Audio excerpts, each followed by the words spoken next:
The Bitcoin Group, the American original. For over the last 10 years, the sharpest Satoshis, the best Bitcoins, the hardest cryptocurrency talk. We'd like to welcome our panelists. Thomas Hunt from the World Crypto Network. Moving on to Issue 1. Issue 1. Uptober sees Bitcoin price spike 11% as traders ponder nuclear rally. Bitcoin traders are feeling bullish about a potential nuclear rally amid rumors of over-the-counter exchanges running out of Bitcoin. Well, if you've been watching this channel for any amount of time, you know we've been talking about the potential supply squeeze for Bitcoin ever since the halvening. The halvening is an event that occurs every 4 years where the amount of Bitcoin being produced cuts by 50%, i.e. half. Hence the halvening. Pretty much every other halvening that we've had, the price of Bitcoin has risen because, as you can see, there's less coins on the market. If you're used to buying 100 coins a week, you're a Coinbase or a big exchange or something, now you can only get 50. This is a big problem. This could drive up the price of Bitcoin, and many people think this is driving up the price for Bitcoin. Let's check in with the next story. Well, we got the check in with the Magic 8 Ball for the exit question. This is the only source of truth and knowledge. We're doing this up front so you guys know, what to bet on. Now remember, shaking the ball can cause bubbles. Bubbles are bad. But let's check it out. Will the price of Bitcoin be higher or lower this time next week? Will it be higher this time next week? Outlook, not so good. Outlook, not so good. The ball's probably seen the other stories coming up. But this is just your standard price article. People talked about Uptober all month long, and then we get to, the last couple days in October, and it finally goes up. So not very satisfying to people looking for it to go up. It only went up 11%, but they think it could go up a lot more. This is where people have been talking about 100, 200,000. And remember, if we talk about that, it's probably going to be more like 180, or it'll be like 80,000. Or it'll be like 179, 99, 99. And obviously, we don't have any guests this week. I think we messed up on the UK. They have this daylight savings time thing in America. They moved it up a week. So we're a week ahead of them, and they're a week behind. So no one showed up because of the time change. So we're going to work on that. But I am talking to you in the chat. So it is a special week. If you have something to say in the chat, give us a thumbs up. Let us know. Do you think the price is going up? Do you think it's going down? Not much to say on this. Like I said, I do think there is a potential supply squeeze where there's less Bitcoin available on the market and there's more people that want to buy it. And traditionally, with any kind of asset, Bitcoin or anything else, this causes the price to go up. Not financial advice. I don't have a crystal ball that can read the future. I do have a Magic 8 Ball, though. Let's see in the chat. They say, surely it's supposed to be dark and scary on Halloween, but they had this idea where if they move the time change up a week or put it back a week, then the kids could stay out longer on Halloween. The candy companies could sell more candy. We certainly ran out of candy here. We gave it all away. They say every country on the planet needs a naive Bukali. Well, I'll see. That's coming up later on the show. He says nuclear is a weird word to say that the rally would be nuclear. Maybe it'll go straight up like a mushroom cloud. I don't know. Schrodinger's Destiny also says the ETFs has been buying a lot and the price is about as high as it's ever been. It almost hit the all-time high and it still might. He also thinks higher next week. They say the ETFs hold 1 million Bitcoin now. Pretty crazy. And they've only been buying for a year. They got to keep going. So we'll have to see how it goes on the price of Bitcoin. This is a big topic. Everyone talks about this every week, all the time. They don't know what's going to happen. They didn't know this last bump was going to happen. That's why people say that you should stay into Bitcoin, because if the price goes up, you don't know what day it's going to be where it goes up crazy. So there it is. Moving on to issue 2. Bitcoin price dips along with Trump's chances of winning the elections, according to Newsweek, which is owned by the UK tabloid, The Daily Beast. They say that the Bitcoin price dropped in the last 3 days after nearing a record high, as Donald Trump's chances of winning the election have also gone down. They say Trump has promoted policies favorable to digital assets, envisioning the U.S. as a leader in the crypto industry. I disagree with this article. I don't think that Bitcoin is directly related to the presidential election.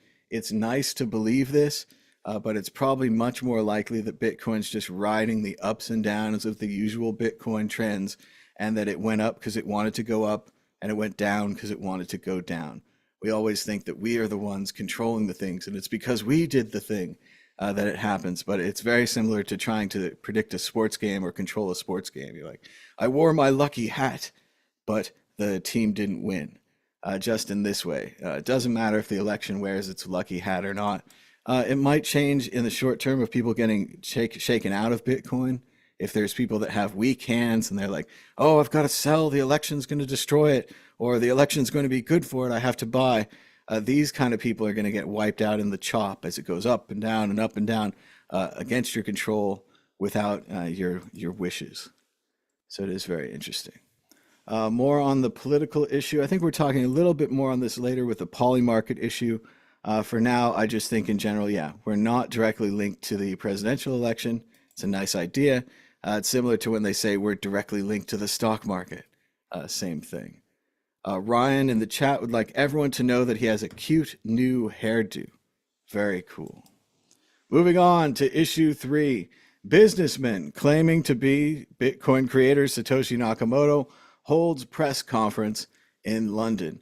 And generally, I'd say we should ignore these. I don't really care if someone claims they're Satoshi Nakamoto. It's actually the worst possible thing, similar to they said about the philosopher king. You want a ruler who doesn't want to be a ruler. In the same way, you want a Satoshi that doesn't want to be a Satoshi. The worst kind of Satoshi we've had so far have been the self-proclaimed ones. The ones who say, I don't want to be Satoshi. It's not me. It was never me. I would never want that. Those seem to be the better ones. This one is British businessman Stephen Molla, Mollah. He claims he's the true creator of Bitcoin.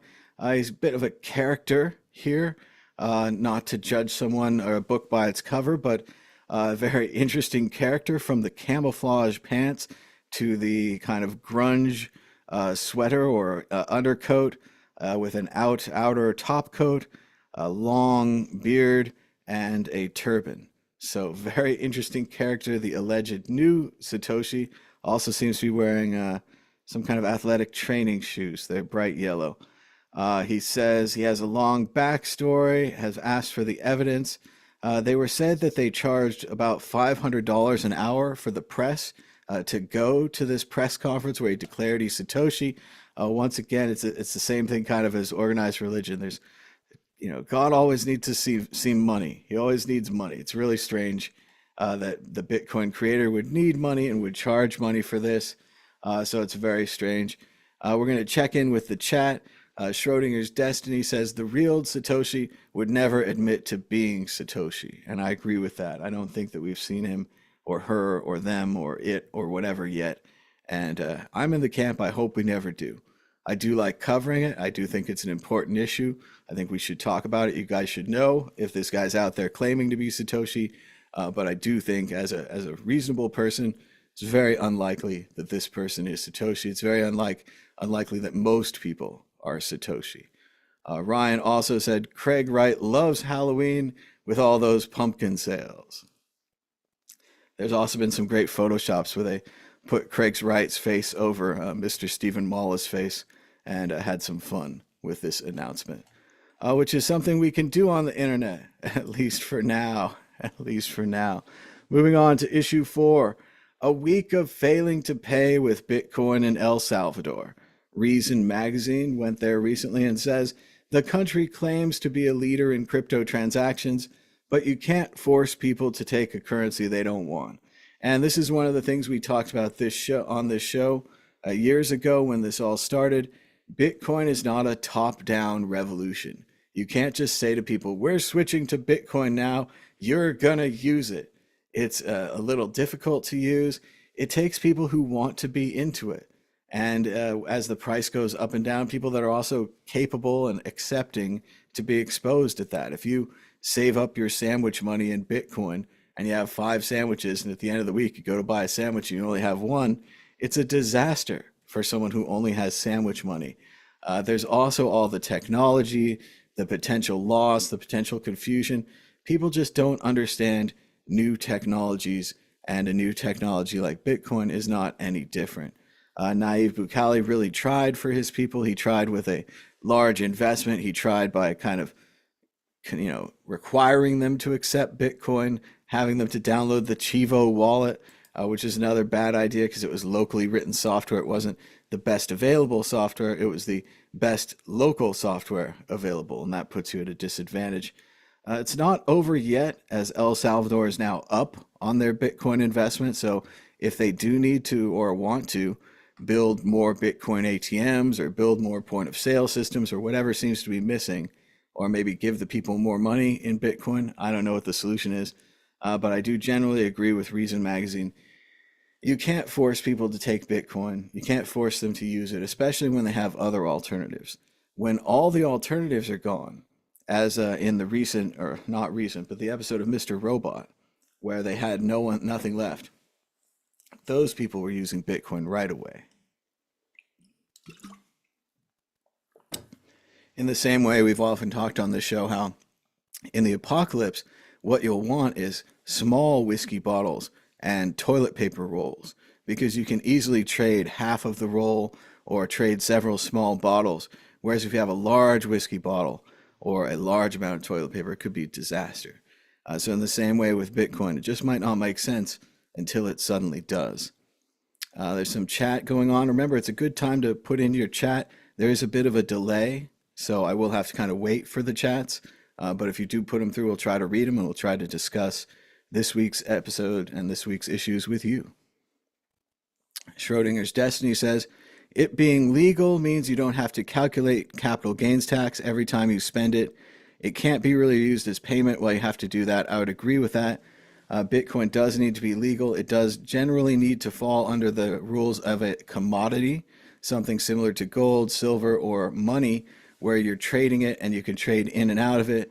And like he says, you don't have to keep a first in, first out capital gains statement every time you buy a taco. So that is a major difference they made there that helped out, at least for their tax system, doesn't help out in your local jurisdiction. That's all up to your country. Crypto Cleanse says, Nayib Bukele tried and succeeded. Salvadorians now have a choice besides failing currencies. And I do think if they look at it as a hedge for inflation, as a way to save money, and then if they can get over all the crypto, all the technology, all the things that you have to learn or that you have to trust to know that your money's still going to be there. If you follow the steps and you put it into your code and you put your code underneath your mattress, you want your code to still have the money in it. And I think while it's easy for us to say, oh, it's cryptographically proven, it's all these different layers, all these things, it's really hard to come up to a random person and say that. You could be saying anything. And in a way, I think they know that, and they're never going to just trust computer people as, magical salesmen. It's SHA 256 verified. You can trust it.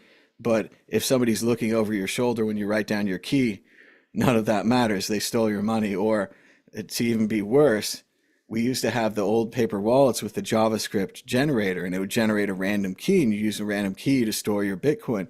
It turned out the JavaScript generator wasn't random enough. So these people could have done all the work, used Tails Linux, put it into a secure paper wallet, then by bad luck, someone could reverse engineer the randomizer or randomize it or whatever they need to do and steal your funds.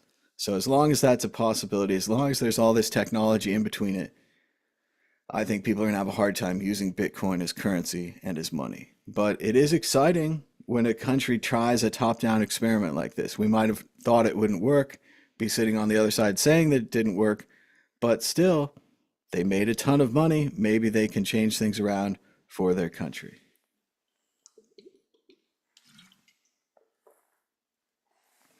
Moving on, check out World Crypto Network at worldcryptonetwork.com. We've got more shorts and more Bitcoin group videos. We've got tags organized by topics, by shows, by host, by guest, all at worldcryptonetwork.com. Check it out. Moving on to the next issue, how FTX's young executives shattered their parents. As their children are sentenced for fraud, the parents of FTX's top leaders have described their disbelief at how the crypto exchange upended their lives. And I don't want to be trivial about this. It's unfortunate that Sam and others are going to jail, but it's also unfortunate they lost $8 billion of other people's money. And that's really what this comes back to is incalculable losses. They were flip and careless with their financial responsibility. They had several chances where they could have brought in professionals, they could have had their system audited, they could have fixed this, but the crime was all around them, and their solution was to just keep criming.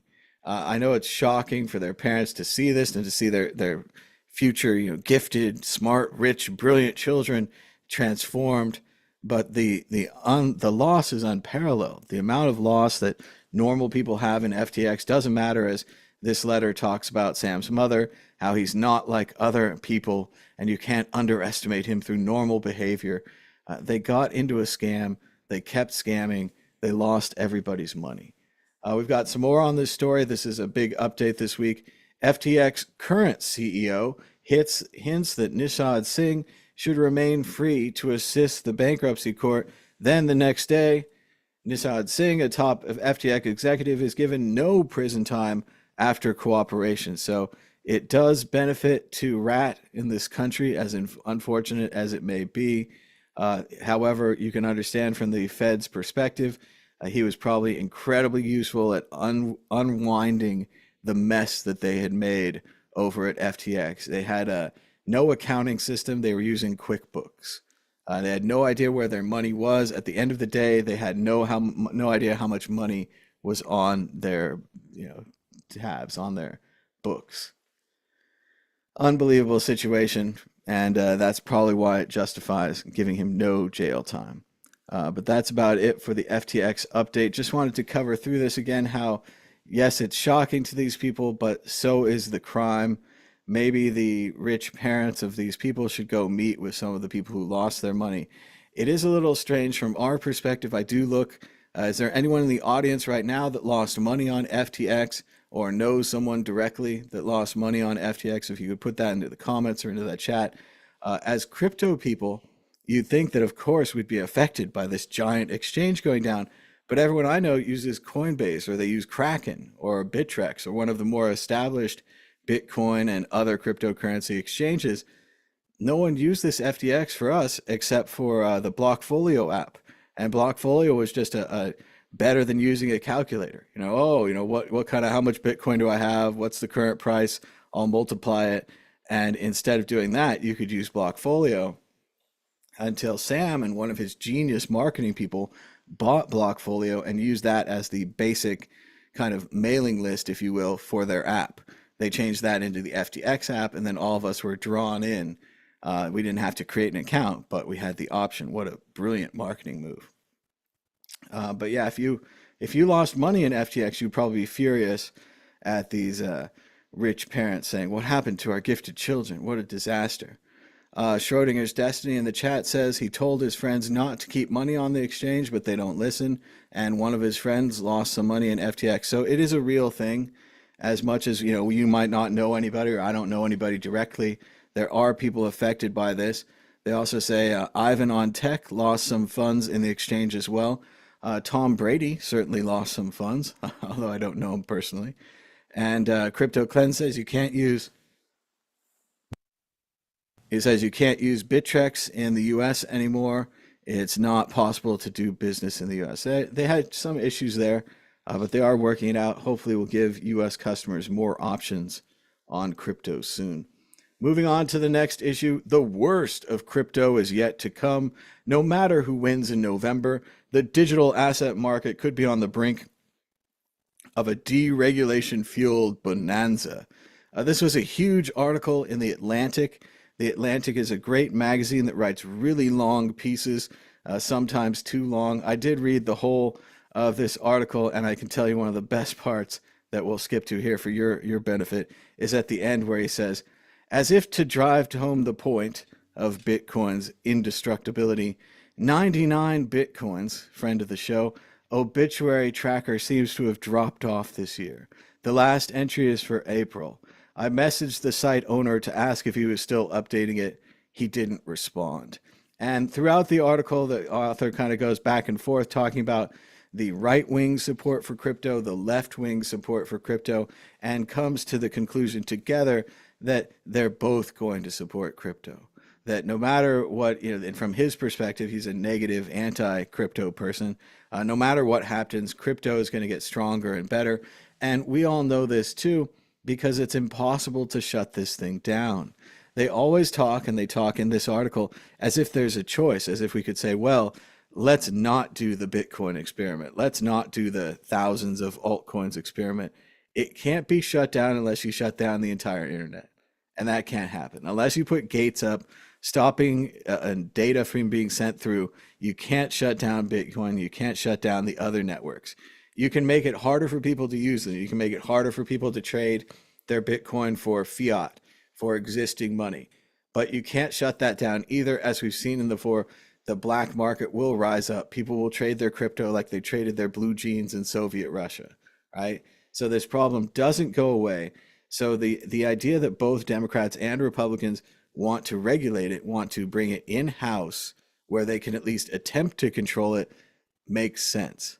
To not do that would not make sense. To attempt to clamp down on it, especially when I've shown and others have shown in more complicated details, it's impossible to clamp down on, right? Your servers, everything just moves overseas. You knock down the overseas ones, they move that overseas.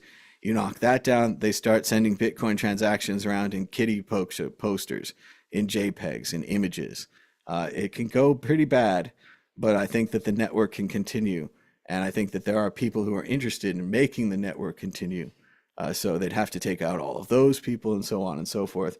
I don't think they can stop it. And that's why I think that it is a much better idea to go towards regulation. Maybe not deregulation or a deregulation fueled bonanza, as the author warns here, but reasonable, understanding regulation, as we were talking about earlier, switching it so that Bitcoin would be a commodity, not a stock or a currency or another thing.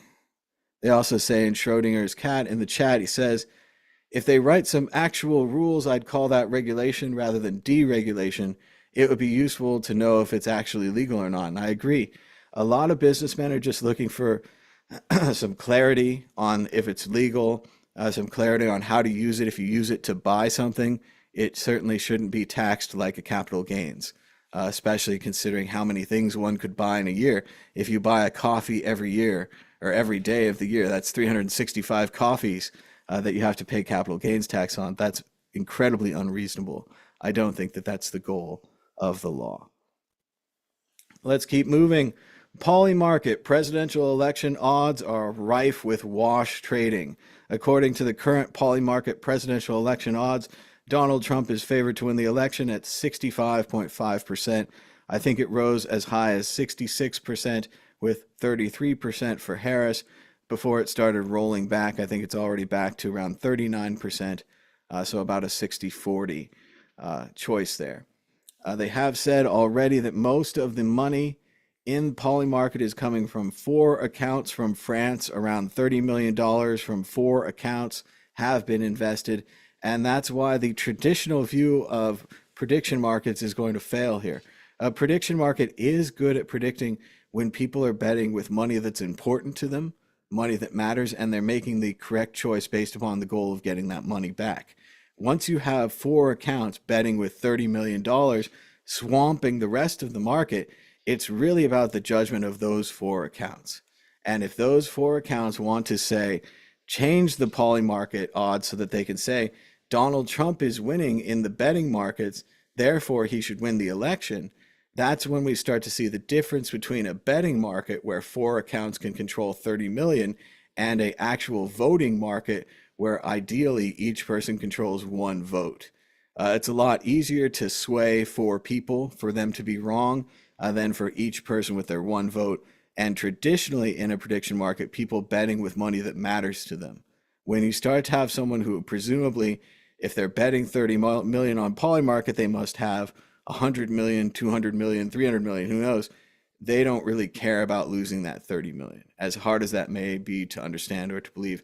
That's why this normally useful tool, I like a prediction market, I think it's interesting, has been swamped and overwhelmed by this money that's predicting in a different way. They want to be able to say, we were winning in this, therefore this. They also just, they're buying the story. They're buying the story that people could say, well, the polls are close. The early voting shows highly female, which is bad for Trump and the Republicans, but the prediction markets show that Trump wins easily. And so it's just this kind of easy talking point that you could buy for $30 million, which might seem like a incredible investment, but to some people and other governments and whatever, it's a fine investment. Got a little more from the chat here. Schrodinger is sticking with us. He says he'd like to see a prediction market that works with billions of dollar value on the line. Polymarket is way overestimating Trump. I agree with that. He says, sadly, he's not allowed to bet on it in the UK. He was trying to buy Kamala at 30% to sell at 50. Would have worked if it was legal, or not legal advice, but maybe if you had a VPN. I don't know. Not my position to say.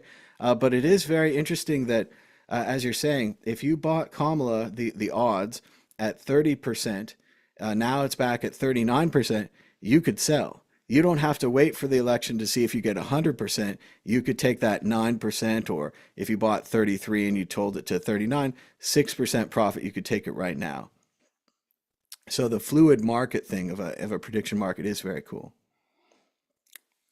Say the prediction market is actually those to take money from those trying to manipulate. He's right. You can. This is a unique opportunity if you think, as I and many others do, that Kamala Harris is going to win the presidency. You have a chance to bet on it at 30, 40% on these prediction markets and receive a 60% return. You would receive the other side of the bet, whereas the other people that are betting on the 60%, they would receive the 40% return. They receive a smaller return. It's still available, not betting or gambling advice. Do what you want to do. But it does seem like it would pay off.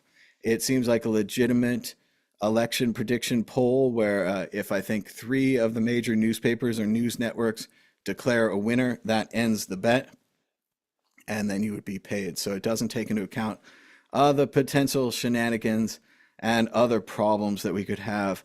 I hope not, but I'm afraid we might in this country. And shout out to Jack. He says, thanks for doing the show. Thanks, man. And Schrodinger does have a VPN, doesn't want to break the TNC. I also didn't want to personally bet on the election. It just seems it's not great. It's like betting on nuclear war. Like, I don't want it to happen. I don't think it's going to happen tomorrow, so I could win, right? I could win, but do I really want to be betting on that kind of a market? It just doesn't seem right. Whereas betting on sports, and not that I do it, but it just seems a lot more acceptable than betting on a political election or betting on a war or betting on anything that could result in such negativity. But I think we're running out of time. Any more from the chat? They're saying they'll be interesting to see how Polymarket copes if there's a result and then a legal challenge. I don't know if there's going to be a legal challenge. I do know that there's a propaganda perspective here where you could say Trump won the betting market, which we all know doesn't mean anything, right? Betting market has zero vote power, right? As much as it's a great market and all that, no votes. But they're going to use that as kind of a wedge where they say it's okay to overthrow the government or to have alternate electors or to be out in the street because of these betting markets. And I think that might be very embarrassing for Polymarket. And they might have to look at, I don't know how you control it, because part of it, you want the people to bet. If you have inside information or you have a sure thing and you go out there and you want to bet all your money on it, the market wants you to do that. But in the same way, to have these 4 accounts controlling $30 million in the market does seem like a recipe for disaster. And I think it makes it hard for them to prove their central thesis, which is prediction markets are smart, right? Prediction markets tend towards the truth, which I'm not against. And I'm not, arguing that. I'm just saying in this particular case, especially any reasonable person, you could see 4 accounts controlling 30 million. It's just going to mess up your odds, whichever way you want it to turn out. This is our last show before the election. Apologies for everyone. We couldn't get more guests. Usually the British crowd shows up, but I think they're messed up because of the time zone and they're going to come in later. I didn't want to say anything too much about the election. Obviously, I'm liberal and I'm rooting for Kamala Harris. I think that everyone should vote if you're in the United States, if you're connected to the United States, if you're overseas or whatever. Do your best, try to vote, participate in the system in a non-violent way. Let's try to choose our leaders together. I hope that it goes well. I hope that it's a peaceful transition of power and that people accept the results of the vote. And I hope this Polymarket thing isn't used as a wedge, but I do predict that it will be. Schrodinger's, one more from the chat. Schrodinger's Destiny says, indeed, a market is supposed to set a price based upon all information. And when we ban those with insider information from participating, yeah, it does seem like the $30 million might know more than us. They might have insider information, or they might be trying to push the poll. So it's good to know that. It's good to take that into account.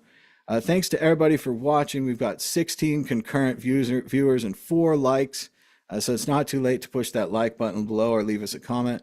We'll be back next week, hopefully with more guests and hopefully at the right time in the United Kingdom. So thanks so much for joining us. Until next time, bye.